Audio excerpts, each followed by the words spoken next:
for good. Thank you. Really. Thank you very much. Thank you. This is also my first time ever doing a junkie. You have been the amazing. light You're of the amazing. day. You are such a gift. You brought such light into the room. Thank you very much. We appreciate for coming you. into this room today. Thank We needed you to come in. Yeah. Both beautiful. Thank you so much. We love you. Thank Have a lovely rest of you. your day. You too. Thank you, Pink you. News. Thank you. We love you. Thank you. Thank you so What are you most excited to see tonight? To see? Yeah, well, I know that you probably watched a few of the movies. Are you excited to see anybody win? Do you have your hopes up for anyone? No one in particular. Okay, well, what are you wearing tonight then? Just my suit. Your suit? Who Yeah. made your suit? You didn't make it. I can't remember, my tailor. That's okay. Yeah. Shout out to the tailor. Yeah. So tell me, what does it feel like to be in Glass Onion? It was such an amazing film. I really loved it. I love a thriller. How fun is it to shoot something like that? Well, I'm barely in it. I'm in it for about 3 seconds. Yeah, but still, you showed up and you had fun, right? Almost. Okay, all right. Okay. Well, thank you so much. It was nice to talk to you. Yeah. All right, back to you guys. You see, what you have there is the polar opposites of Hollywood right now. You got Hugh Grant, who's old school, and you got the new generation of Hollywood.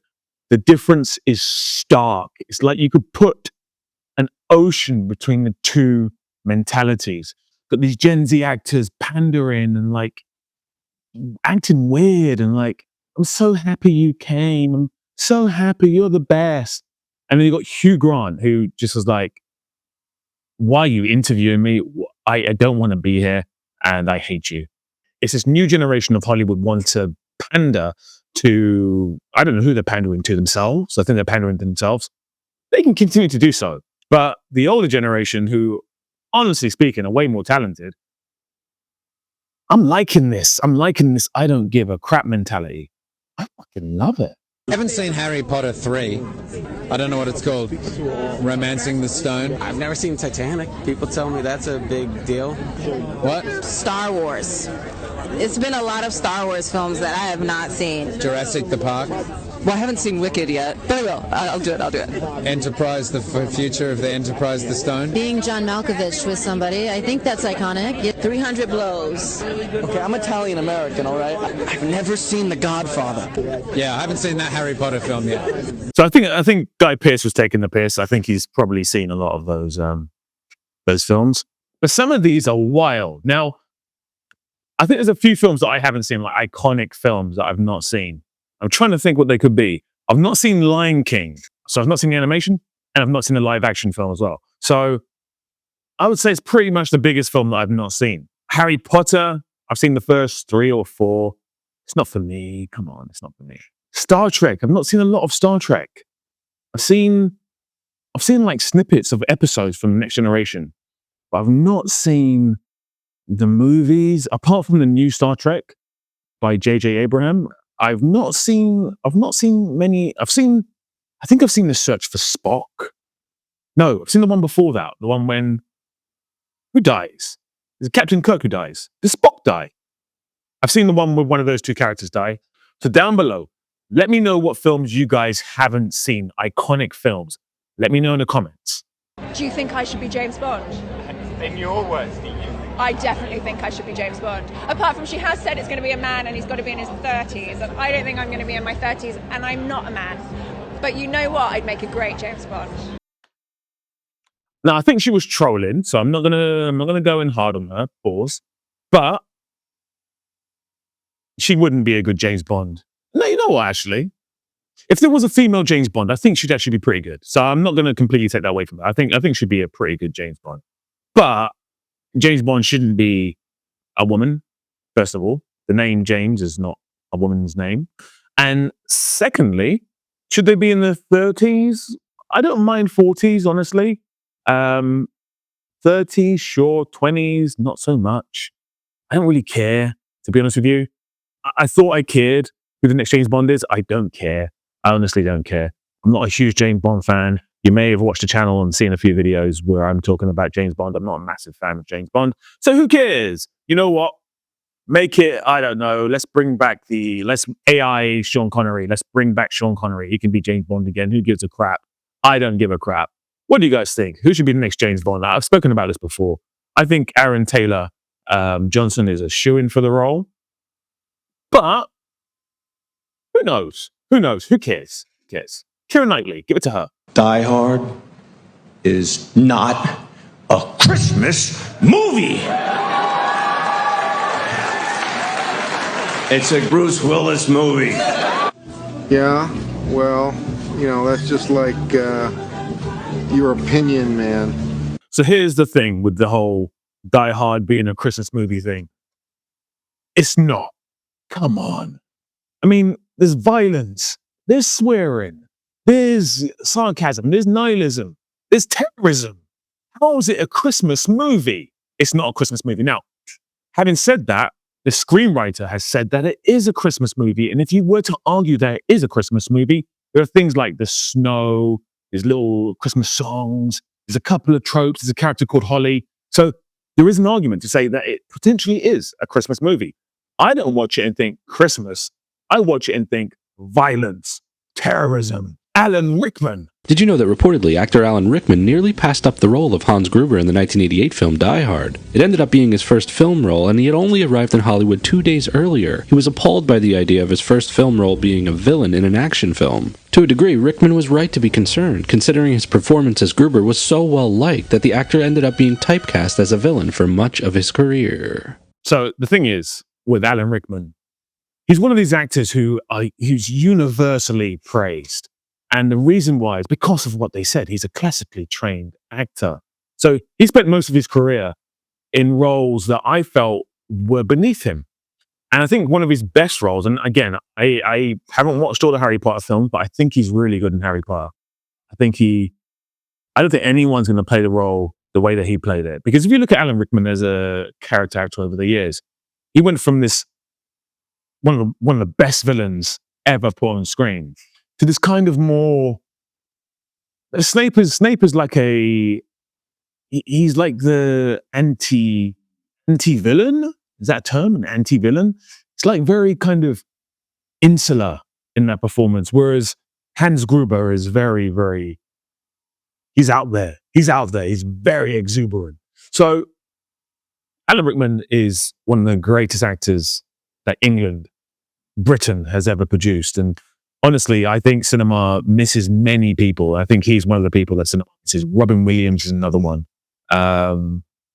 And yeah, you know, it's a real shame that he's passed. But wow, what a performance.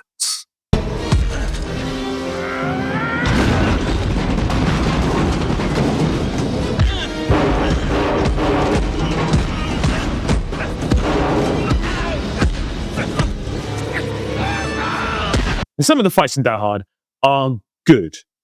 Don't get me wrong. I like the very 80s. The sound effects are rough, but they're very 80s. You know what I mean? And when I kind of featured it on bad movie fights versus good movie fights, I did point out that the music is over the top. It's overbearing. The sound effects are overbearing as well. But it's still a good fight in that 80s kind of way. What do you guys think? What do you think? Personally speaking, I love me some Die Hard 3. Morning. Good morning. You having a nice day, sir? You feeling all right? Not to get too personal, but a white man standing in the middle of Harlem wearing a sign that says, "I hate niggas," has either got some serious personal issues or not all his dogs are barking. Hey, I'm talking to you. Now, you got about 10 seconds before those guys see you. And when they do, they will kill you, you understand? You are about to have a very bad day. Tell me about it. Sir, this is a police matter. For your own safety, I'm gonna... Well, you're damn right it's a police matter. For your own safety, I suggest you hide your butt in my shop till the police get here. What the fuck? Oh, shit.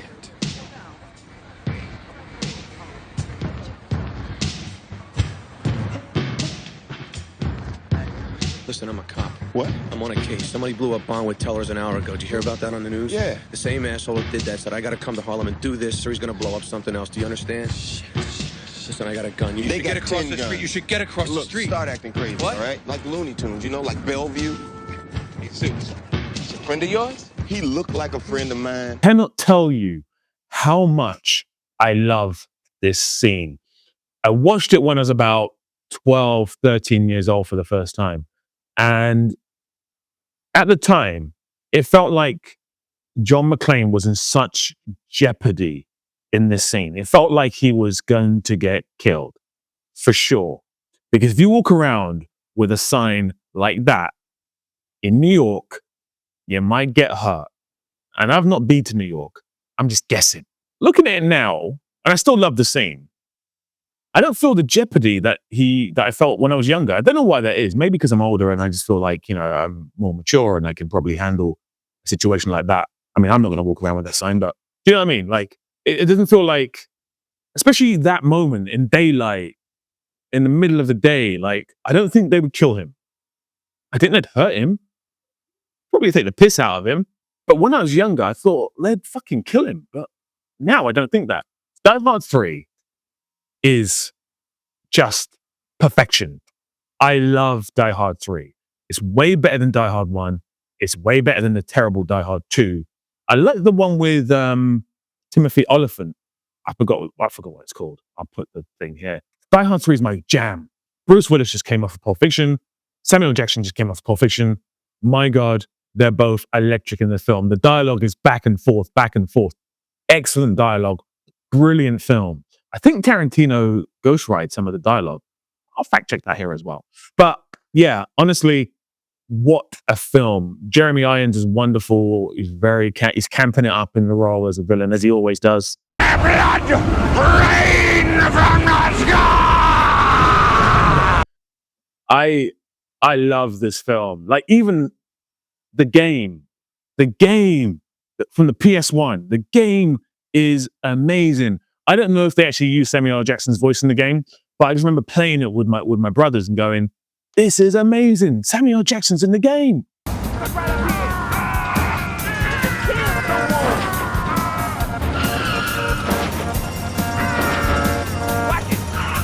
It's so good. It's so good.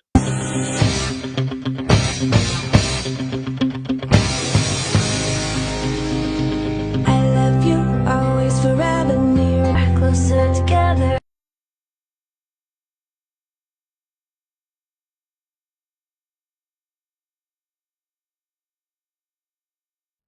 I can't lie. When Ben Affleck first really hit the scenes and they were trying to make him into this massive movie star, kept failing with a variety. They tried to make him into Jack Ryan, and then was like Reindeer Games with Charlize Theron, which was awful. I didn't like him. I was like, who is this guy? He cannot act. He's awful. And for years and years and years and years, I think up until Argo, I was like, this guy cannot act. I've changed my opinion.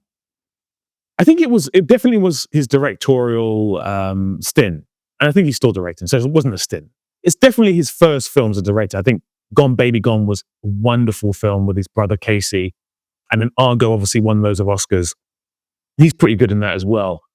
And I think as he's got older, and I think this happens with everyone in life, but as he's got older, he's become way better in front of the camera. Like he's more relaxed. He simplifies everything, and like his mannerisms have improved. And sometimes he's playing, like if you watch The Last Duel, which I don't think is a great film. It's a good film, but I think he's really good in The Last Duel. He's doing something very different to everyone else, but I really like his performance. So Ben Affleck's a strange one. But moving away from that, talking about this little video here, I have always loved Jennifer Lopez. For as long as I can remember, I've loved Jennifer. Even now, I'm like, Jennifer Lopez. But she has a track record of failed relationships and marriages. I think she's had 3 now or 2. Yeah, it's not a good look. And then obviously during their relationship, he looked miserable AF. He looked so miserable.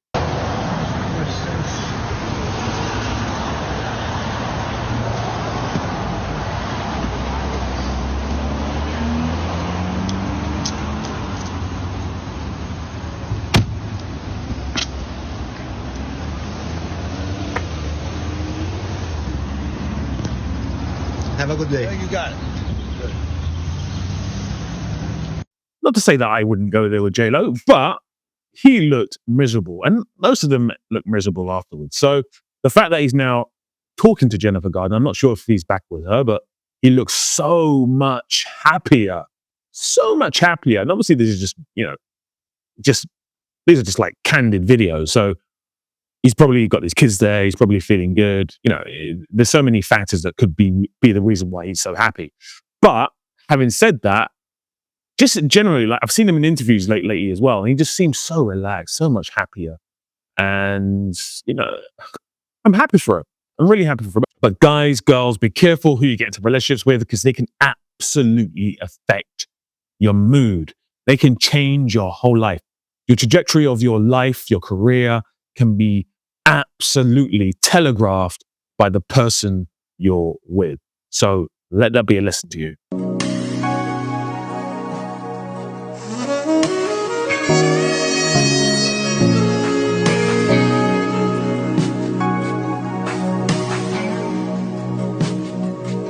I don't want to be one of these red pillars, but dating nowadays is wild. It's wild. I don't know if you guys are out there in the market, you're putting yourself out there.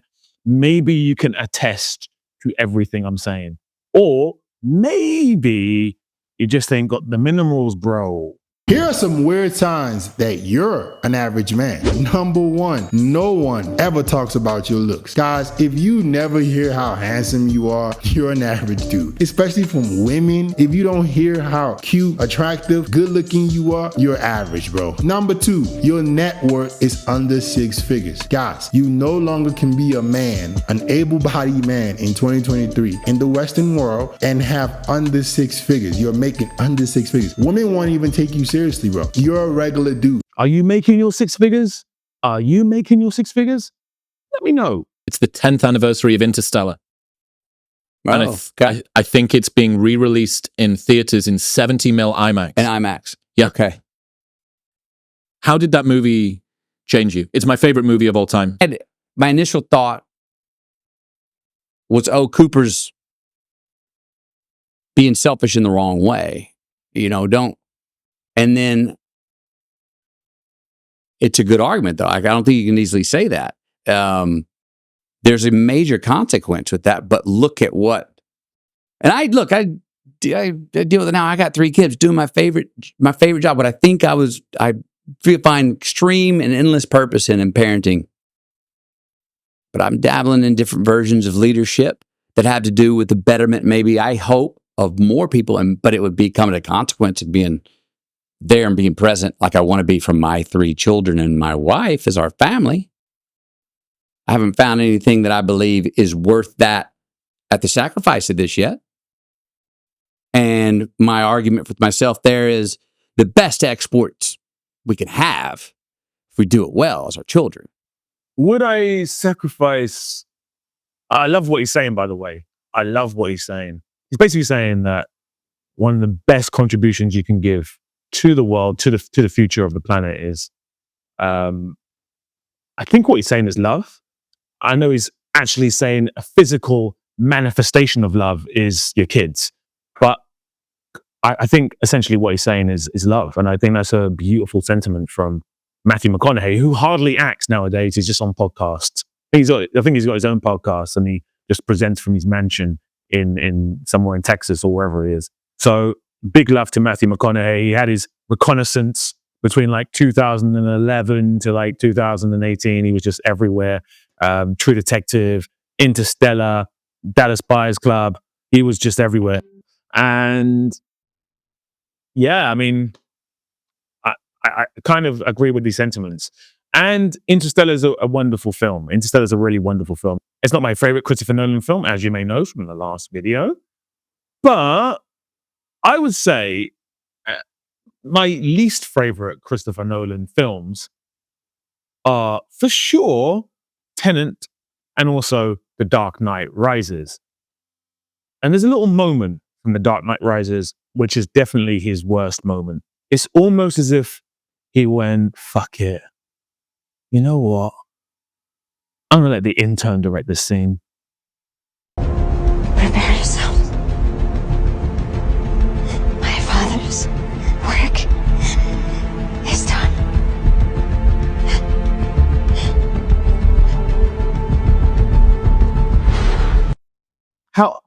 How has he allowed that to end up in the final edit? How has that happened? That's negligence of the highest order. That's someone who does not give a F about the outcome of their film. Hey, my father, his work is it's done. Are we still rolling? You gonna call Cat, or shall I remain dead? I think that was my best performance so far. I can't do better than that. Cut. Oh, another video done. You guys are amazing. Thank you very much. Hit the like button. Please subscribe. Please follow me on my socials. If you've joined the Patreon, join the Patreon. If you've not joined the Patreon, join the Patreon. Do that instead. Big love. I'll speak to you soon.